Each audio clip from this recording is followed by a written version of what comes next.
बिस्मिल्लाहिर्रहमानिर्रहीम। लाखों करोड़ों दुरूदो सलाम मोहम्मद मुस्तफ़ा सल्लल्लाहु अलैहि वसल्लम और आले मोहम्मद पर। मैं हूं उमर दराज गोंदल। मैंने आपको बताया था कि जो इक़दामात जस्टिस याहिया अफरीदी ने अपने हल्फ लेने के पहले दिन किए हैं, उसके बाद सूरत हाल ठीक नहीं है।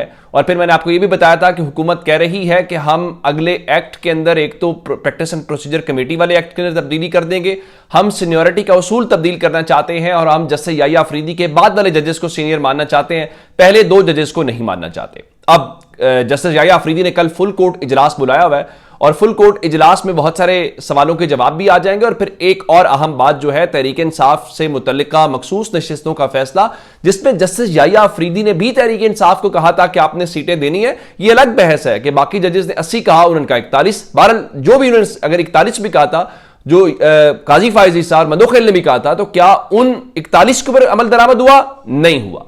तो अब वो भी इंपॉर्टेंट मैटर है। लेकिन मैं आपको लाहौर से जो खबर देना चाहता हूं कि जस्टिस याहिया अफरीदी के इकदामात अभी उनको कहीं तो एक हफ्ता नहीं हुआ, इसका मतलब है कि पाकिस्तान के अंदर मौजूदा जजेस से इशू नहीं है, अदालत से इशू नहीं है, उनको काबू करना किया जाना मकसद है। लेकिन बात सिर्फ ये होती है, जिस तरह कहते हैं ना कि एक झूठ को छुपाने के लिए 100 झूठ बोलने पड़ते हैं, एक गलत काम को छुपाने के लिए 100 गलत काम करने पड़ रहे हैं। वजह 8 फरवरी के इलेक्शन के डाके को लेके या 2 नंबरी को लेके या जो इलेक्शन नताइज तब्दील किए गए, जो भी लफ्ज मुनासिब है, उस चीज को लेके अभी तक ये सारे इकदाम उसको कवर करने के लिए लगे हुए हैं।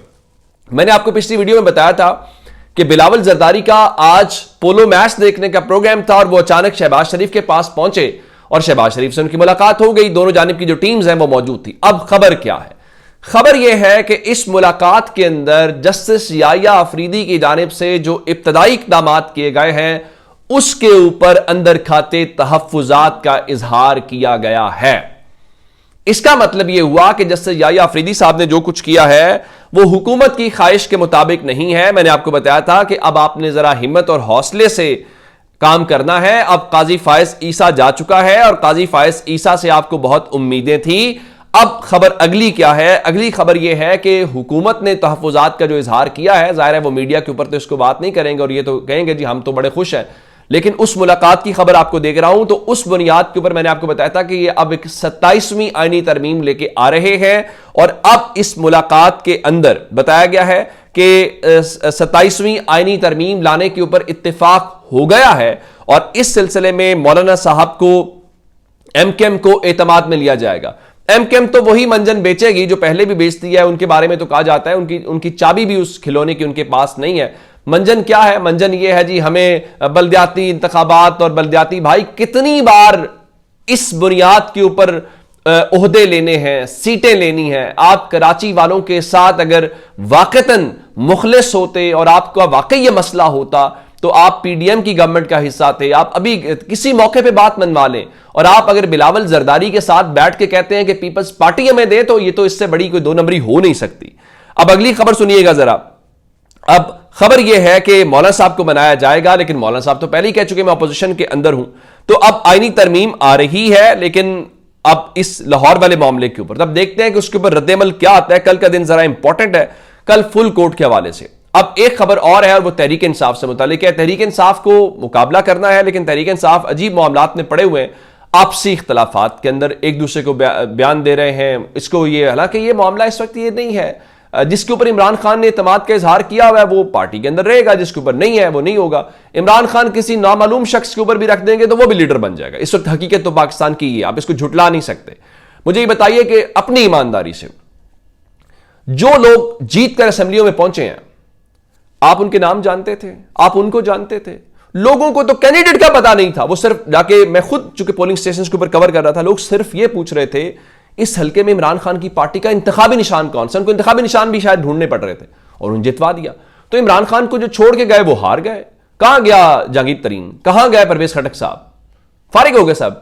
और कल के बच्चे जिनको कोई जानता नहीं था वो बड़े बड़े बुर्ज उल्टा के असेंबलियों में पहुंच गए। तो ये एक बहस है। अब खबर तहरीक इंसाफ से मुतालिक ये है कि पाकिस्तान तहरीक इंसाफ की सियासी कमेटी का एक इजलास हुआ है और उसकी सदारत जो है वो जनरल सेक्रेटरी सलमान अकरम राजा साहब ने की है। और इत्तलात ये हैं कि जो बैरून मुल्क इस वक्त उनके रहनुमा हैं उनको दावत नहीं दी गई। और इत्तलात के मुताबिक जिसमें कासिम सूरी हैं, जिसमें शहबाज गिल हैं और जुल्फी बुखारी इस नशिस्त का या इस मीटिंग का हिस्सा नहीं थे, और इत्तलात यह है कि वो उनका मौक़िफ़ या उनका खदशा ये है और वो सख्त सवालात कर रहे हैं, और सख्त सवालात ये हैं कि इमरान खान की रिहाई को लेके, तो शायद इसी वजह से उनको दावत नहीं देगी। अब ये वो इख्तलाफात हैं जो तहरीक इंसाफ की मदद नहीं करेंगे। अब एक जानिब फैसल चौधरी वाला मामला है, फवाद चौधरी वाला है, और फवाद चौधरी ने आज कहा जी एस्टैब्लिशमेंट ने तहरीक इंसाफ की असल क़यादत को ठुड्डे मुक्के मारकर जेलों में डाल दिया और पैनामा में नवाज शरीफ के वकील पार्टी पर मुसल्लत कर दिए। इमरान खान की क़यादत में शाह महमूद कुरैशी, उमर चीमा, एजाज चौधरी, महमूद रशीद, डॉक्टर यास्मीन और तमाम सियासी कैदी इस तहरीक के असल वारिस हैं जो जेलें में गए और सख्तियां बर्दाश्त की। इंशाल्लाह तहरीक इंसाफ इमरान खान के चाहने वालों को मायूस नहीं करेंगी। जेलों में बंद लीडरशिप और असल लोग वापस आएंगे। सोशल मीडिया ट्रोल्स और गैर संजीदा लोगों से पार्टी की जान छुड़वाएंगे। पार्टी पर एस्टैब्लिशमेंट के नामजद लोगों के कब्जे की कोशिश नाकाम बना देंगे। अब चौधरी साहब बात तो कर रहे हैं, लेकिन मसला यह कि चौधरी साहब को तहरीक इंसाफ का कारकुन कबूल नहीं कर रहा। वो कह रहा है कि आप छोड़ के चले गए थे, और अगर ये एस्टैब्लिशमेंट के लोग हैं तो इन्होंने 9 मई के बाद और 8 फरवरी के बाद से पहले पार्टी को संभाला। अब तो 8 फरवरी के बाद पार्टी के सारे वारिस बन रहे हैं, जब तहरीक इंसाफ ने सिंगल लार्जेस्ट पार्टी के तौर पे जीत के सामने आई है। और आप कोई डीलों की बातें कर रहे हैं, कोई कुछ कह रहा है।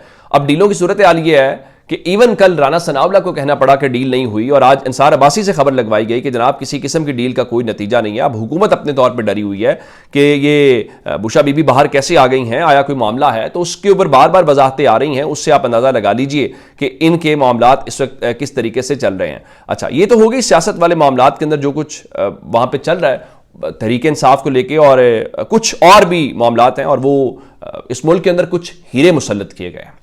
वो हीरे हर गुजरते दिन के साथ कोई ना कोई चंद चढ़ाते हैं, या कोई ना कोई ऐसा काम जरूर करते हैं जिससे हमें पता चलता है कि वो कितने मेरिट के ऊपर लाए गए हैं और कितने मेरिट के साथ वो चीजों को चला रहे हैं।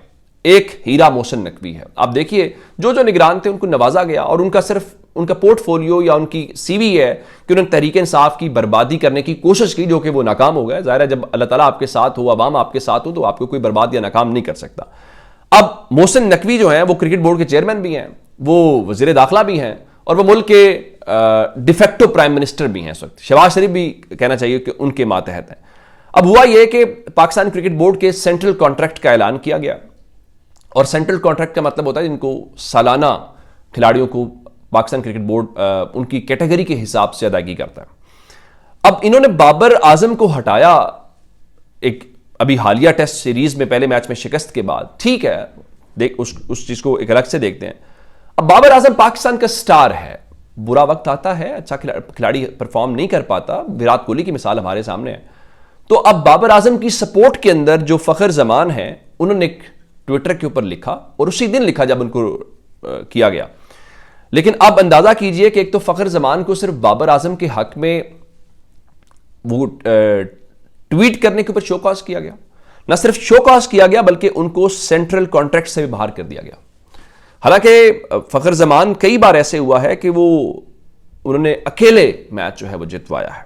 अब मसला क्या है, ये मसला बाबर आजम वाला मैं आपको बता देता हूं। आपको याद है एक बार एक ट्रेनिंग हुई थी, किसी खास जगह के ऊपर ले जाया गया था खिलाड़ियों को, और उसके बाद खाना वाना या इफ्तारी हुई थी, और उस वक्त भी इत्तलात आई थी, दावे किए गए थे।